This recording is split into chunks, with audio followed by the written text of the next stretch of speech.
Hello, everyone. I hope you see my screen right now. So welcome to the year-end edition of our detection webinar series. It's amazing that we kicked this off back in April this year. So we are so glad you're here today. We know it's a busy time with the holidays coming up. So thanks for making time to join us. So this is going to be a packed one. I'm Ertuğrul Kara. I do product marketing at VMRay, and I'm joined by two of the coolest guys in the game, Patrick and Fatih. Patrick from our labs team, a threat researcher leading the threat analysis, and Fatih, our product manager, security product manager, who has been behind many of the features we have rolled out this year. Hi, guys. Quick notes, the webinar will be recorded, and you can type your question in the Q&A that we would be happy to cover at the end. And today we'll again be sharing updates on new threats, threat landscape, and of course we're not claiming to cover the entire landscape, but when it comes to malware and phishing, I think we have got plenty of interesting insights to share.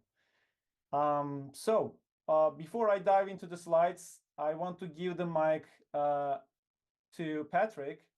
So labs team, as part of the labs team, so they are the ones behind the scenes developing threat detections. And Patrick, it's great to have you. No slides today, I know. So why don't you tell us what labs has been up to in 2024 and some standout threats you have been watching and what's on your radar for next year? Yes, of course. Thank you for this great introduction, and also hi from my side. So actually today I don't have anything to show off, but I want to share some of the interesting insights and maybe some mention-worth events that have happened through 2024, and of course also what we're going to expect and to see in 2025. So first of all, I think two relevant events that we have observed in 2024, which are actually quite powerful as well, and they show that law enforcement is becoming more and more active against cyber threats, is Operation Endgame and of course also Operation Magnus. So those have been two law enforcement operations that focused on trying to take down C2 infrastructure, or actually also of those botnets. And Operation Endgame was a very big one with a bunch of different malware families, specifically focusing on loaders. So basically to try already catch stages and all of those infrastructures as early as they can. And I want to pick three families out of Operation Endgame. One of them has been Iced ID, Pikabot, and Bumblebee. For Iced ID, it has been there for quite some while, being used to drop and load a lot of different malware families.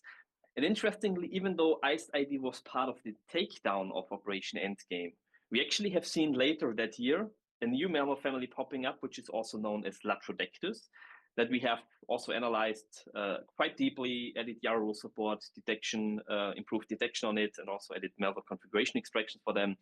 I think you should have actually also seen this in some recent versions of this webinar, basically. So Iced ID got replaced with Latrodectus. That means that even though the malware family actually was part of this shutdown or takedown, it's kind of still there, but just a different family replaced this original one. Pikabot is a bit different. Pikabot was pretty interesting at the beginning of 2020, actually at the end of 2023 and the beginning of 2024. We have seen a lot of traction about this malware family. It was quite interesting. It used a lot of different evasion techniques, trying to get around sandboxes, monitoring solutions, EDRs, and so on and so forth. And it actually stayed dead. So Operation Endgame was in May 2024, and since then we haven't seen any new sample of Pikabot. Interesting and mentioned worth here is, even though Pikabot itself is dead, that doesn't mean that the techniques that have been used in the specific malware families are dead as well. So what we actually have observed throughout 2024 is that a lot of different malware families and a lot of different threat actors started to also adopt techniques that has been seen in Pikabot in their own implementations. And the Bumblebee is the third one I would like to highlight here, which is a different form of what can happen after a takedown. Even though it was part of the takedown and its C2 infrastructure got disrupted, maybe even shut down, it's not fully clear to us at least. a couple of weeks ago, or maybe even 1-2 months ago, we actually have seen new Bumblebee samples reappearing again with new campaigns.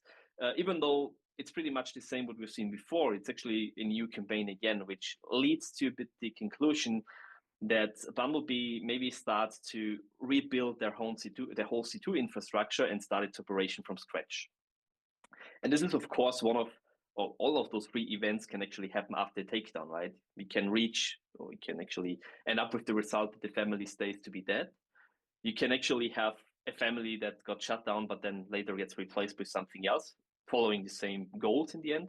And of course, we can have families that just restart the operation from scratch.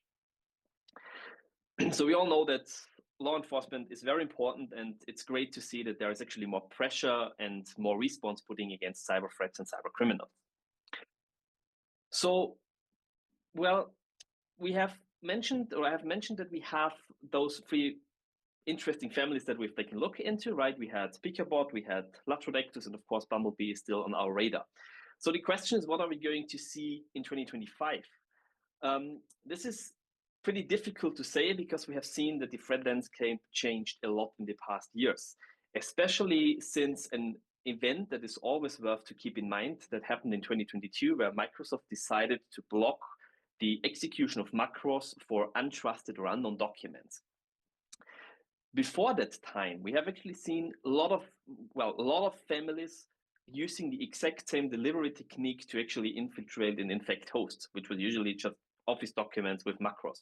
But since that time, we actually started to see a lot of different malware families using different file types, using different techniques, trying to use files that haven't been on the radar for security tools before at all, right? To mention some of those, we have seen ISO files, but of course, we also have seen OneNote documents. We see various different scripting formats and so on and so forth.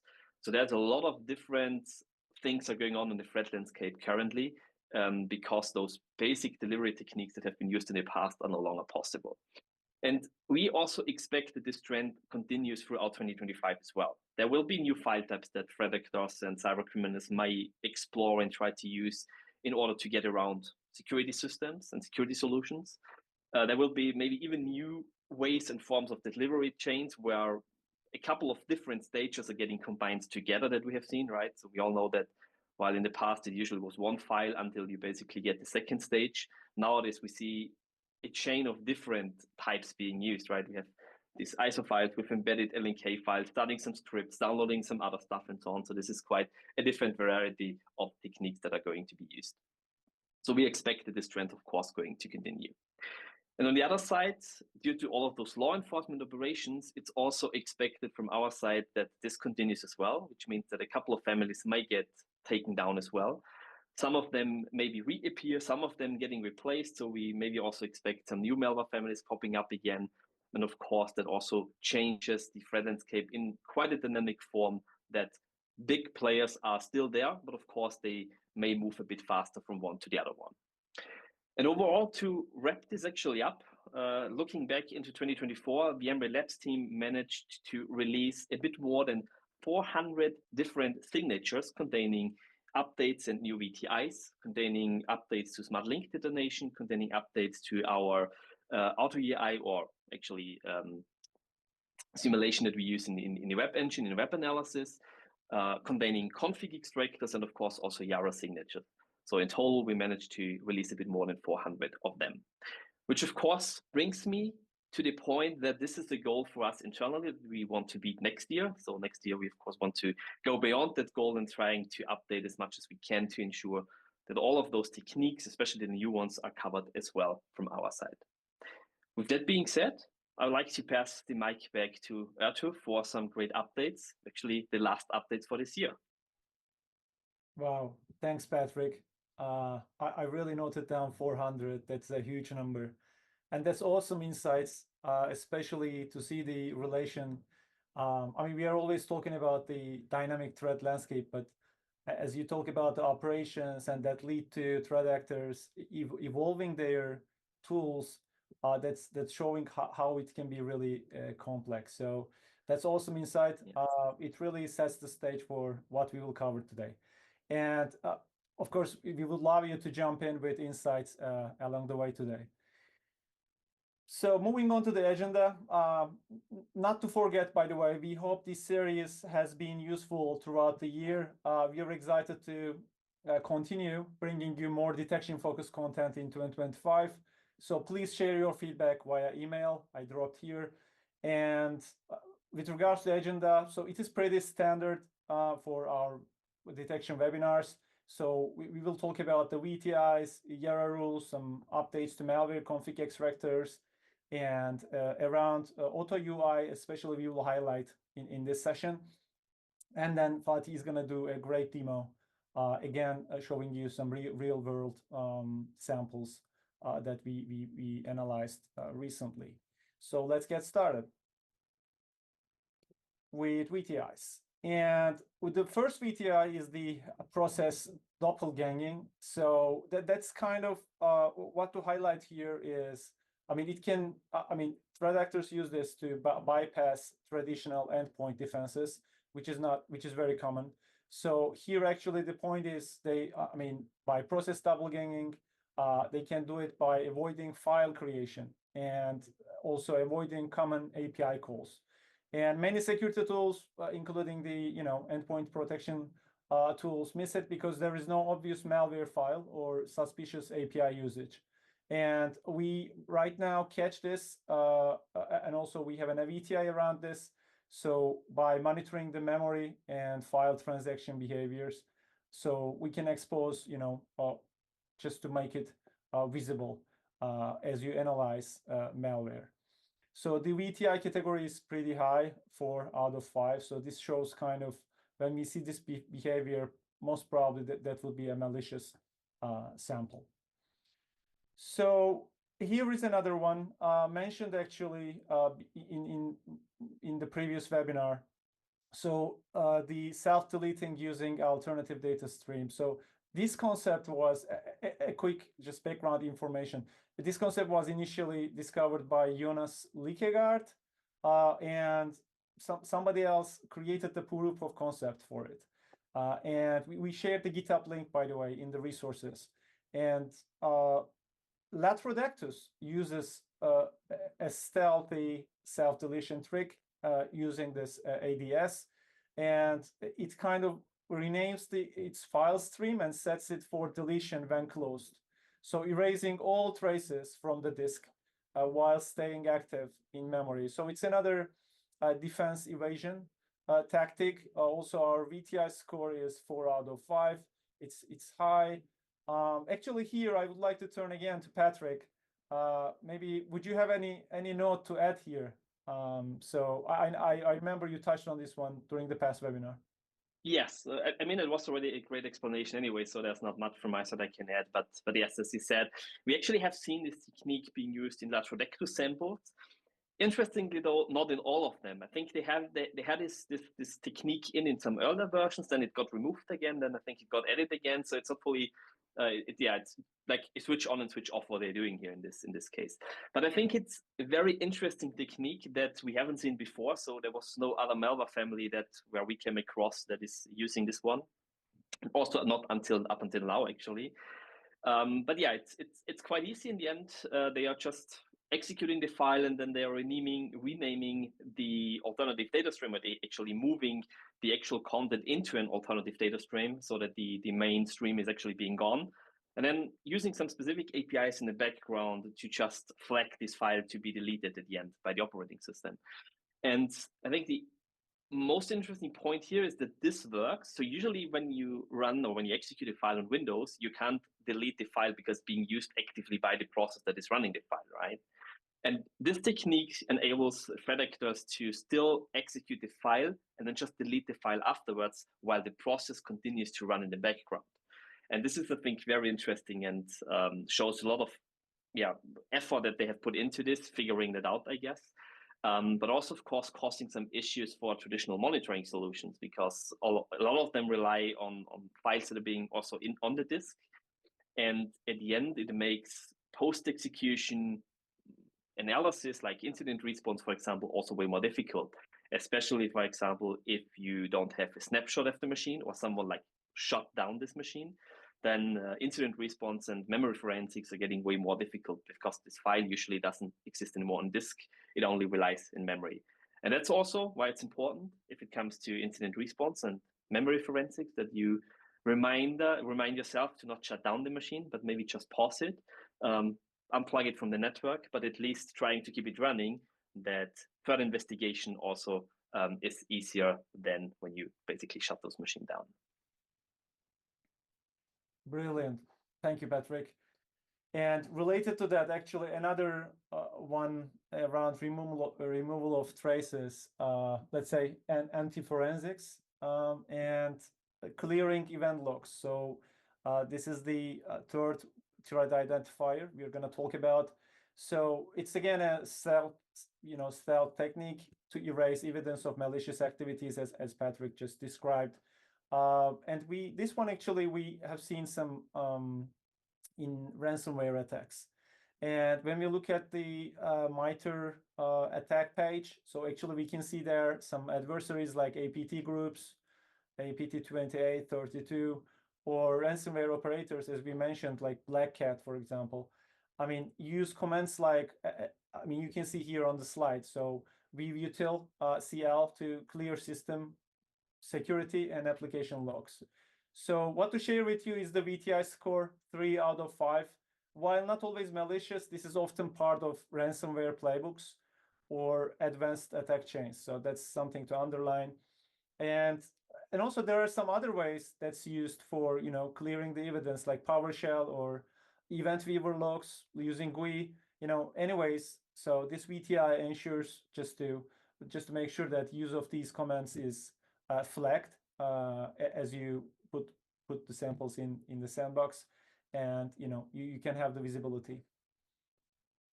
And on macOS, so this time another VTI.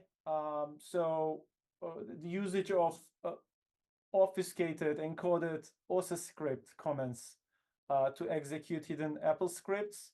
So based on available research and our lab's observation, actually this often includes curl comments, like to fetch payloads such as stealers like Amos, which target browser data, like an ordinary stealer, or Pirate malware that is observed to drop browser extensions. So macOS focus detection is still limited in many tools, and this obviously helps the attackers bypass defenses. So right now with this VTI, we can identify obfuscated input and flag suspicious script executions and trace payload downloads that probably other solutions would miss. And the last VTI of the day around vfork. So maybe you're familiar. Actually, vfork is largely deprecated in favor of POSIX spawn in modern Linux systems. So we have seen malware still leveraging it for anti-VM and again to some evasion tactic. So it's what to highlight here is really its lightweight nature. While creating processes with minimal system noise makes it ideal for avoiding detection. And when we look at the VTI, this is kind of 1 out of 5.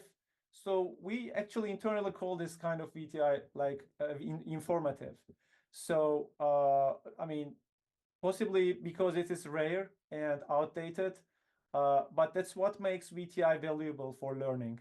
So for example, if you're curious, like as an analyst with some extra time, you can deep dive into uncover these kind of behaviors. Even though I know security teams often don't have time for such exploration, but anyway, so we flag it right now, so you don't miss it. And this meme actually, once again, also got an update as well. So a small update. So we are putting a lot of effort really on VTIs, and Patrick also underlined. So I think maybe out of 400 total updates, probably 60 VTIs probably we added to the platform. So VTI scoring gives quick visibility. So you don't have to dig through the possibly some malware analysis tools, debuggers, or some code just to figure out what malware is up to. So it's mostly based on like real hits we see in the wild. So for SOC analysts, it's kind of a cheat sheet. For example, if your EDR is kind of the like central tool in a SOC. So if it flags something weird, now you know what's cooking under the hood. So it's fast, it's clear, and you learn actually as you go, as you review more VTIs. So moving forward, let's talk a little bit about the new YARA rules that we have added, as well as some updated config extractors. First up is Latrodectus. If you haven't read our blog or joined one of our webinars, this is for 1.8 version. And you can give it a look to the blog post, and also, very quick, we have added a YARA rule to catch it. And then we have got remote access Trojan rat families like XForm, AsyncRAT, DCRAT, and NeurbeamRAT. So these are constantly kind of getting updates. So we kind of tightened the detection. And actually, there's some interesting information, like red actors often have terrible OPSEC. And you would be surprised how many open directories like we find full of, their files. And finally, Trickbot taken down in Operation Endgame. Patrick mentioned this operation. It was earlier this year alongside IceID and Bumblebee and a couple of others. But we observed that Trickbot is still popping up. Again, that observation of Patrick still valid here. So proving really these malware families are really tough to kill, I would say. So these new YARA rules mean better, faster detection, also better classification for VMRay platform, just to make it more visible. All these, what would be useful for us. Next, 4PIX, which re-emerged as Twist in 2021 after being sold anyway by the others. Fast forward to April 2024, it showed up in a massive Lockbit 3 campaign. Sending phishing emails with malicious zip attachments, delivering this malware. So over, just a quick information, over 1,000 IP addresses were tied to campaign, like across regions like Russia, Iran, China, Kazakhstan. So similar to Trickbot, even after law enforcement, again, disrupted Lockbit 3 in June, it seems like the fight isn't over. So this one we wanted to highlight, since that there is an obvious connection with ransomware actors. So we added a new YARA rule for 4PIX as well. And the last one I'm gonna talk about is a bit more threat intel around Amadey Stealer. Again, we added a YARA rule around this. Also, we Patrick mentioned some like loaders, but there are also info stealers like Redline and Luma. We have been speaking about those as well. The most common, but it's not showing the whole landscape, right? Amadey is another info stealer. And actually, recently, what happened is pretty fascinating. So between March and April this year, Secret Blizzard, a Russian nation-state actor, ran a campaign targeting Ukrainian military.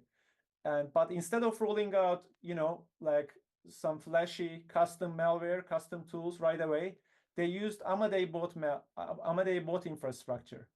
Something at first look possibly associated with cybercrime and low-level attacks. So they tried to blend in like just another cybercrime operation, and they co-opted the tools and infrastructure of another nation-state actor in previous research as well. So from there, they delivered some custom malware and some espionage tools. So what we are learning is this, the lines between cybercrime and nation-state espionage are blurring really fast. So now, again, we have YARA rules, and we have updated also our Amadey config extractor recently, so that, you know, to give you the visibility you need around these. If you're tracking also, based on your threat model, if you're tracking some nation-state actors, this would be interesting to look into. So the third part of our presentation is around the around phishing. So really, beyond malware, what are we up to? So around the especially phishing landscape. So over the last 3 years or 4 years, we have made significant improvements to our auto UI. We also call it adaptive browser simulation, as cool as it sounds, to tackle new phishing tactics used by, you know, the threat actors. Also, we observe with phish kits. I mean, this specific feature, like, doesn't just analyze a, you know, web page. It's kind of simulates a real victim, like clicking buttons, interacting with elements, and following links. For example, some phishing websites, as we're going to show in a minute, so let victims choose a service to log in with, like Outlook, Gmail, or others, you know. And auto UI clicks those buttons, like reaches the hidden login forms after, for example, the CAPTCHAs or some other overlay page, and to give you the full picture, so without any interaction. And in the next slides, actually, I will walk you through 3 recent phishing kits our labs team identified, and how auto UI you know, played a role actually in uncovering these tactics. So let's start with Carfish that we recently uncovered. Actually, this is kind of first observed in past summer, and peaked in August. So what we observed was attackers here tried a 2-step evasion approach, which is very interesting, which was, so first, a Cloudflare warning about an like potential phishing site warning. Maybe intentional, maybe not, but this helps especially to block automated tools like ours, for example, or other automated browser simulation tools. So, and second, there was an obfuscation using the a specific function, document.write, so to dynamically inject HTML so that they can change the content of the website. So depending on the user environment, and there is a possibility you can see the page with over 200 themed references. So if a tool couldn't go deeper or evade it, it would be, I mean, it would see a harmless car enthusiast website. But here, actually, auto UI coming into play to bypass these tricks and clicking through the noise and uncovering the hidden phishing form that you can see on this slide as well, the Microsoft login. So that was it. And here, actually, there's a screenshot from our analysis report. As you can see, there is the YARA rule catch. Also, we identified it contains a Microsoft login form, which is suspicious. And again, there's a notification around temporary hosting usage. So a service from Cloudflare. So it is again flagged. And lastly, you can see here, especially a note around temporary hosting. So the resource is loaded from that temporary hosting. So this is just a quick view on how it looks like on VMRay. And next up is the EDG, what we called phishing kit, because there was a lot of EDG references in the code. That was the reason. And this was discovered in September. This one really gets personal. I mean, the phishing URL contains an info parameter with a decoded email address. And what it does is it dynamically pre-fills the victim's login form. And actually, more interesting, even loads the logo of their email provider. And what you can see here, the title of the page, also that's one of the tactics: session expired. Just, just to make users believe their session has expired, so they need to log in again. So kind of that story. And by the way, we tested this with, as I mentioned, with a Gmail address, and of course it's John Doe. It showed Google branding. So with another provider, it adjusts accordingly. And Auto UI not only triggered these steps, but revealed how the phishing page, personalized itself for maximum trust from the victim.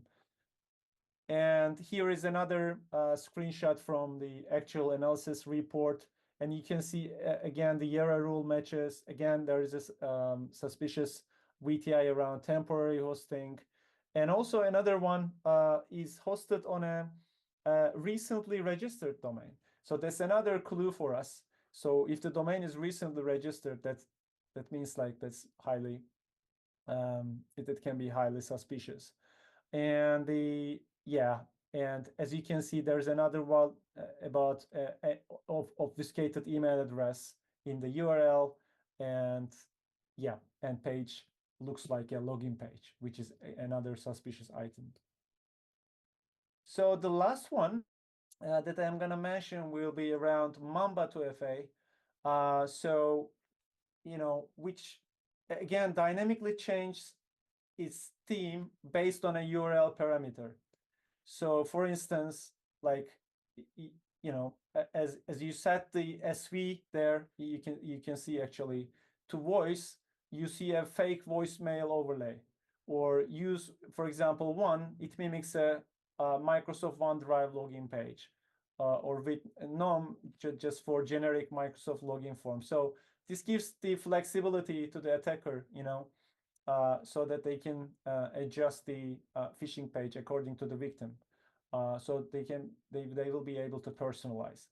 And again, Auto UI automatically navigates through the layers, clicks the buttons, dismisses the overlays, and captures the full phishing page. Some screenshots from the actual campaigns here, which is ridiculously easy for anyone really. For example, Mamba 2FA, this tool is sold on Telegram for just $250 a month. So maybe you're familiar, but again, it's value to highlight here. Like what's particularly dangerous here is the Mamba's, these tools, adversary in the middle AITM capability. So unlike basic phishing, so AITM actually bypasses multi-factor authentication that uses like one-time codes or app notifications. So it doesn't just steal credentials, it grabs session tokens and the digital identity ultimately of the victim, and giving instant access to the attacker.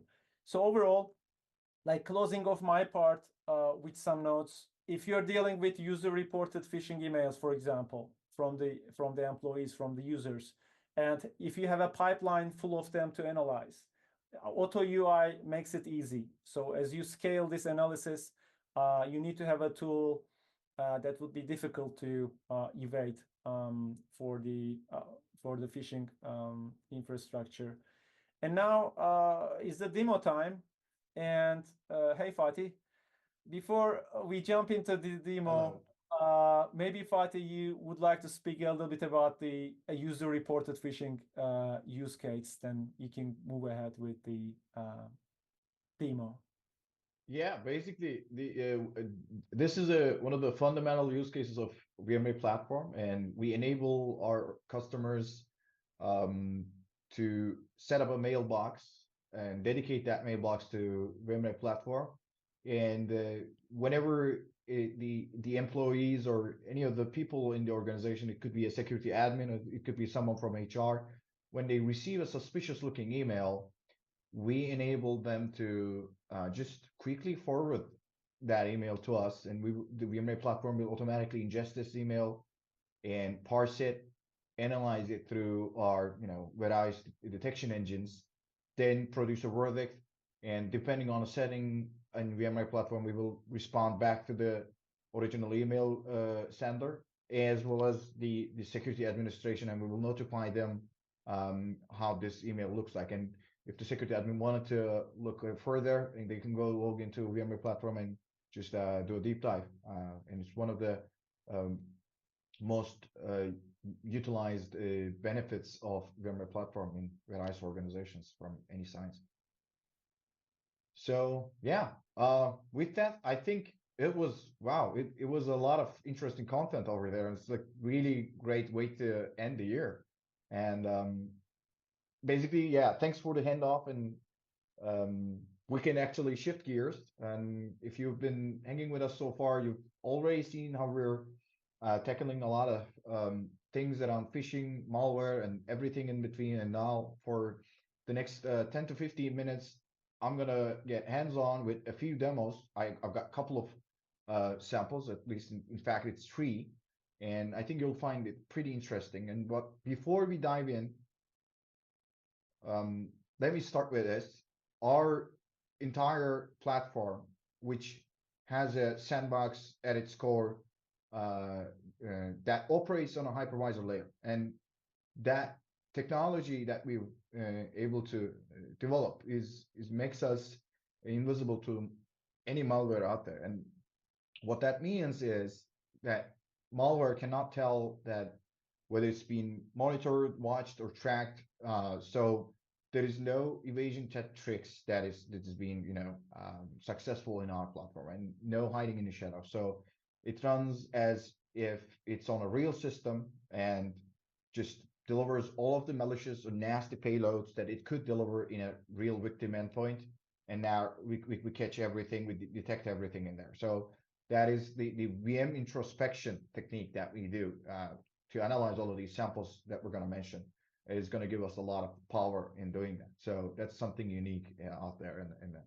So another thing is being invisible is just a step 1, right? What really makes us differ from many of the things out there is the detections that our labs team at almost every week, right?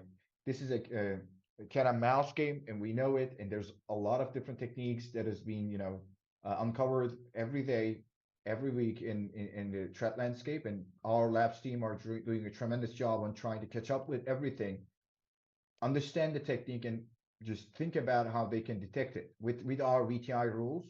That is a proprietary mechanism to us, as well as the YARA rules that we've talked about in this webinar. And it's these constant updates that help us stay on top of the latest threats. And whether it's the phishing campaign that's easy to catch, or whether it's a real complex malware loader or remote access trojans, right? So for today's demo, we're going to look at some recent analysis reports, and I'll walk you through the VTIs, which will highlight the malicious behaviors that we were able to catch in that analysis time frame, as well as the YARA rules that catches the emerging threats and some of the refreshing context to give you a new perspective, whether you're already using VMRay or any other sandboxing or threat detection and analysis solution out there. And we picked these samples for a reason, and they got low or kind of like a mid-level detection rates on VirusTotal.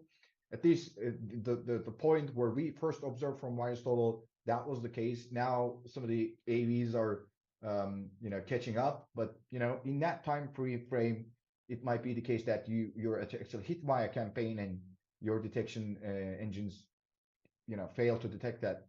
So, but on the other hand, we were able to analyze it perfectly clear and just drill down to the classification, the behavioral monitoring, all of the nasty stuff, as well as in some of the cases malware configurations are extracted as well. So we're talking about threats that most other tools out there are missing. So this is where the efforts of our labs team really shine in catching this entire sneaky stuff that other technologies or companies are failing to catch. So just bear with me for a second. I will share my screen, and hopefully I will cover everything in like 10 to 15 minutes.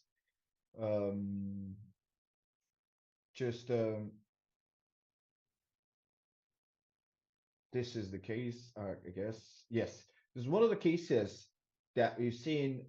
One of the really popular malware families out there is Luma. And in this analysis, of course, we see that it is malicious, although I think it was this. Yeah. So this was the virus total report when we first look at this a month ago. But it was, not all of the detection engines are catching up this threat. But there's also some level of behavioral analytics that you can actually make a use of. But just to talk about our analysis, hope I can show the relevant one. Yes, finally. Sorry. So yeah, this is the sample that is relevant to the virus total page that we've shown. And in there, we see 19 detections. And in here, we can see a lot of stuff, right? We were able to get that this is malicious, in fact. And we classified this as Luma, right? And there was like a couple of different reasons for it. First, we were able to get some of the things with our YARA rule match, right? And we have 16 different VMRay threat identifiers that matched on 41 different occasions. And those behavioral techniques is actually, some of them are really, really malicious, and you would want to catch that. First, we catched it with YARA, and then the the configuration is visible here. The configuration extractors are kicked in, and we were able to extract some of the juicy stuff from that is embedded far deep into the sample itself. And I'm just going to show you in a second on what these configurations are that the malware author put in. And we also have the antivirus match, but even if we didn't have any antivirus match or YARA rule match, we have all kinds of different behavioral detection matches that will give us enough reasons to consider this file as malicious. So in here, it writes into the memory of another process, which is something of an injection, and it just modifies control flow of another process against. And we've seen a couple of URL being called or hit in here, and our reputation engine was able to detect them. It also does anti-analysis tricks, which is one of the most important things when it comes to Luma. It is really evasive, and that's why EDRs had a hard time detecting this malware sample, because it just does indirect system calls to evade any kind of hooking-based monitoring, right? You see the API call, the function call names in here, and those are called indirectly. And also it does a lot of anti-analysis tricks, hide tracks, and just tries to steal a lot of data. And in some of the cases, we've seen that Luma is trying to steal crypto wallets if it exists in the endpoint, right? And I mentioned the really important thing of malware configuration, which is the most important indicators of compromise when it comes to a malware, right? And after you classify the malware, probably what you want to have about this malware family is to extract the configuration with it, right? And in some of these cases, the dynamic analysis may not reveal all of the URLs, or sometimes it's the keys or something else, mutex or something like that. But we are able to extract all of these information even if we didn't see it in the dynamic analysis, right? So if it's packed, we unpack it by letting them execute, and at some point in time in memory, it has to unpack itself for the operating system to be able to read the file, right? And at that point in time, we take a dump of the memory, and then we try to do all kinds of other, extractors locking into the sample, trying to find the encoded strings, or maybe even encrypted strings, or some other attribute, extract them, and just provide to you as an indicator of compromise, where you can actually know that these URLs are really malicious. And any kind of version of like that you see in your logs, in your SIEM, in your EDR, that means you might be having a Luma being executed in some place in your organization, right? So continuing on, as you know, VMRay platform is able to take screenshots throughout the analysis time, and you see UAC prompt being pressed. And of course, there's nothing changing in the screenshot, but if it was a ransomware that's being delivered here, you'll probably start to see some of the icons in the shortcuts in the desktop is start to change their file names and make it weird, and maybe some prompt from the malware author to just pay this Bitcoin to this Bitcoin address and so on and so forth. And continuing on, we have the process tree, and there's not that much to show off here, but there's a process that starts, and that there's a child process of a BitLocker to go.exe, and the first process tries to modify the memory of the second process, and there's all kinds of other stuff. We also have the multi-attack mapping, and some other sample information. So this was the first sample that I'd like to cover today. Luma is one of the most popular malware families out there, and you probably want to take a look further into it. It has a lot of evasion tricks. It has a lot of behavior that I'm not able to have a time to cover, but we have really good amount of IOCs. As you can see, the all of the configurations are being extracted and also marked as malicious. This is also some unique functionality to our platform as well. So we are able to mark the file that has been submitted as malicious, and we will also go beyond and see, and also talk about the indicators that we've seen as malicious, right? And as you can see, we filtered 88 other artifacts for you to not see and not create any noise to you. So if you wanted to take a look, you can unfilter it and just continue on to the next pages of it, and you can see this, some of the things that are looking suspicious or maybe even clean. If you wanted to take a further look and just do a more deep dive analysis. So continuing on, I've got a second malware in here, which is an executable file, but it's also classified as AsyncRAT, right? It's malicious. It's classified as AsyncRAT, and it's just it's just kind of like an info stealer spyware, right? We were able to catch it with YARA, and we also had other malicious level VTIs that was able to catch injection attempt. Maybe even it went through, but we also have the extracted configuration for this, right? And in there, you will see really valuable data, right? We have the version of that software, a socket that it's listening to, and the mutex name that is unique to not hack the same device probably again. And there are keys like human readable strings here. So all of these, including the certificates and so on and so forth, will give you an edge to detect this through your endpoint, maybe even in your perimeter, in your network security devices, or somewhere else. But we are just doing everything we can to enable you on every front to detect this malware, maybe even prevent it through your other devices. Same thing in the monitoring process. We see a single process, and then it just creates another process, and it just tries to inject it, right? And one of the unique capabilities of VMRay platform is we are able to log every single function call in the analysis, right?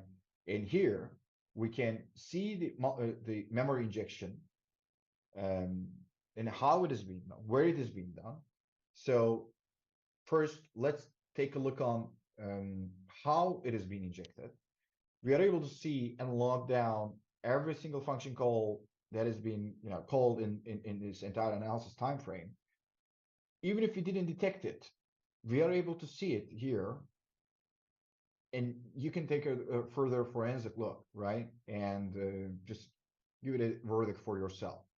But we are able to also see the parameters of it. In some cases, this is human readable parameters, and it just you can extract keys and some other stuff. We are already doing these, most of the things automatically for you through our detection mechanisms. But if you want to take a look, you can download it. You can just actually do all kinds of advanced operations if you want to go beyond. We can not only see how this operation of malware injection, memory injection is being done, but we can see what is being injected. And in some cases, you can see a binary load. In some cases, we see MS-DOS header here, or MZ header here, which indicates that it's an executable file that's being injected to another process, right? So in those cases, this view is really valuable, and you can download all of the file and just do further analysis on it.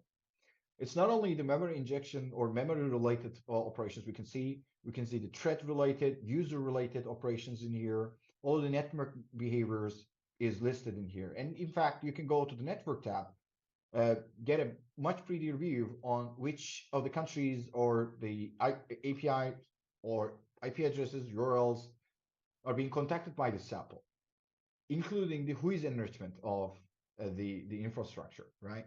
So these are really important when you're trying to investigate whether it's a true alert that has been generated by an EDR, or you want to do a playbook run in SOAR where you want to actually get all the suspicious looking emails being analyzed by VMRay. All of these information will be delivered as in the API interface as well. So whatever you're seeing is going to be available in the API. You can take a look into the YARA matches and just go ahead and see the rule set that was triggered on it. And you can do all kinds of operations. And this file was only matched on 20 engines in the time that we analyzed, right? So it's not a real high score of indicators, but we were able to show you a lot of stuff in the analysis. So just in and of itself shows you how beneficial having an advanced threat analysis platform on your hand. Last sample, we have XWorm here. Again, the word is malicious. Here I see a remark. It's anti-select triggered, and it's here says the malware wanted to evade the detection engines by not only for us, maybe for the EDR, maybe for the antivirus or anything that is on the perimeter, by sleeping for more than an hour, right? 1 hour and 19 minutes to be exact. And you know what we were able to?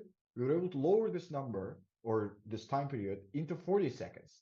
And the malware didn't even understand anything because we were operating on ring -1 on a hypervisor layer. So there are 22 rules that was matched on 49 occasions. The most malicious one is probably the input capture. It tries to monitor keyboard inputs. It's like keylogging. And it also does a lot of network connection to probably C2 servers, or try to accept incoming connections, maybe waiting for some commands from the C2. And we were able to match this YARA rule, a couple of them to be exact, and in some of the cases it's memory dump, and also in some of the cases it's the process image, right? Additionally, it does a lot of data collection, modifies the defender configuration, and we were able to catch them all, right? Even if you didn't have antivirus or YARA rule match, we were able to know that this is really, really malicious. So that just gives you an edge to analyze malwares in such a platform, right? Does privilege escalation, does network connection to some of the weird looking DNS names, and modifies native system functions, and so on and so forth. As you can see, we were able to take screenshots. Again, the monitor process tree is more complex in this case. It starts as a cmd.exe and then just creates a lot of different child samples, and then those child samples have their own child samples, and it continues on to achieve all of its stages and just deliver the most important payloads. Here we have the MITRE ATT&CK mapping light up like a Christmas tree, you see, and we have the malicious looking ones, and you want to take a further look and understand the technique. Here you go. You can have this MITRE ATT&CK mapping, and then you can actually tie it with the common tongue of the industry now, and then just do your further analysis. And we were able to do this entire analysis in just 3 minutes. And this is really, really important for incident responders, digital forensics, and security operations center analysts, and so IOCs that are being you can use them for other means. This is kind of like a threat intelligence on its own, and you want to do further analysis. Again, we are allowing every kind of use case with our platform in this. And this malware file, at the time of its analysis, 6 out of 62. you know, it's really, really low. Now it's getting low phases. You would probably miss this if you just wanted to sweep through some of these engines in here. And, you know, advanced threat analysis platforms are always doing a better job than some of the other, perimeter security tools or the endpoint tools. So we have more resources, we have more time to analyze such threats, and that just actually gives us back the edge that we need to analyze these advanced threats. So with that, I'd like to conclude my presentation. Hopefully it was helpful and beneficial. And yeah, pass it over to you, Arturo. Thank you very much. Wow, Fatih, such a great demo. And we love seeing Christmas trees, definitely. And I don't have too much slides left, but I would like to just share with you the resources that we benefit as we do our research around these techniques, and we will be sharing these with with you guys. And of course, we have a thread feed based on publicly available samples. So you can go ahead and check out the analysis reports on our thread feed. We are sharing here some of the links. And the resources, the blog posts that we are putting out there. So feel free to check out those as well. So I would like to move to Q&A right now. And I see here one question come up. I think this is for especially Fatih. Fatih, we see all the platform improvements. What's next for VMRay? Any exciting features or products coming up in 2025? Yeah, it's a great question. Basically, we're going to do what we're doing best. We're going to keep up with the threat landscape and try to get the detection and analysis abilities for the most important threats out there. And we see a lot of importance that is growing for the malware family classification.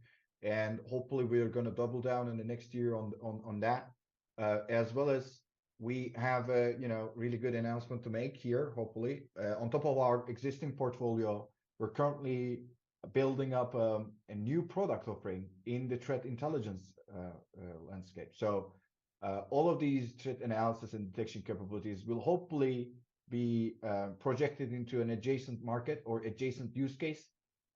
We know that Security Operations Center analysts as well as DFI guys are working hand in hand with the threat intelligence folks out there. So we're going to share our expertise from our side, and hopefully we're going to create a new threat intelligence feed in the next year. And we officially launched the design partner program in the beginning of last month. So if anybody wants to join this with their organization and provide us feedback, we would be interested in doing that together. Yeah, hopefully that answers your question, Abdul. Yeah, brilliant news, Fatih, around the threat intelligence suite. So I see one more question. I think this is for Patrick. What's one evasion technique you have seen recently or in 2024 that stands out, Patrick, with regards to loaders? We are aware of your the labs team's research, Picabot, and maybe with regards to loaders or in general, what's the one evasion technique standing out? Yeah, so I think throughout 2024, we actually have seen quite a couple of different ones. One was also part of the slides with the file deletion via the alternate data stream on Windows, right? But if there is one specific technique that I have to mention now that, at least from our perspective, maybe was very, very interesting in 2024, and that was the usage of indirect system calls that we have seen in Picabot. So in the beginning, we have mentioned that we have analyzed Picabot in more depth, and we have come across this technique, and we haven't found any other relevant resources where anyone has figured this out before, that Picabot makes use of indirect system calls, which actually also was the reason why it caused lots of issues in terms of detection of various different solutions. And we actually have seen that this trend continued, right? It even actually got maybe developed a bit further. Lots of other threat actors using now the same technique or actually similar techniques. And due to an interesting coincidence, we figured out that this technique has actually already been used back in 2023 by other malware families. Maybe the most famous one was Qbot or Quackbot. And we actually haven't seen anything related to this as well, right? So it really was a very interesting development side that we have seen in terms of the evasion techniques that seems to continue. And also it's of course being used and adopted by red teamers and purple teamers as well, trying to test the strength, test and make maybe some strength tests in their own security tools. But yes, so I would definitely go with indirect system calls. Wow, perfect.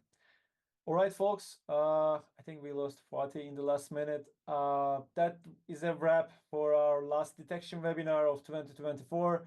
And we know it's a busy season, and we really appreciate you tuning in.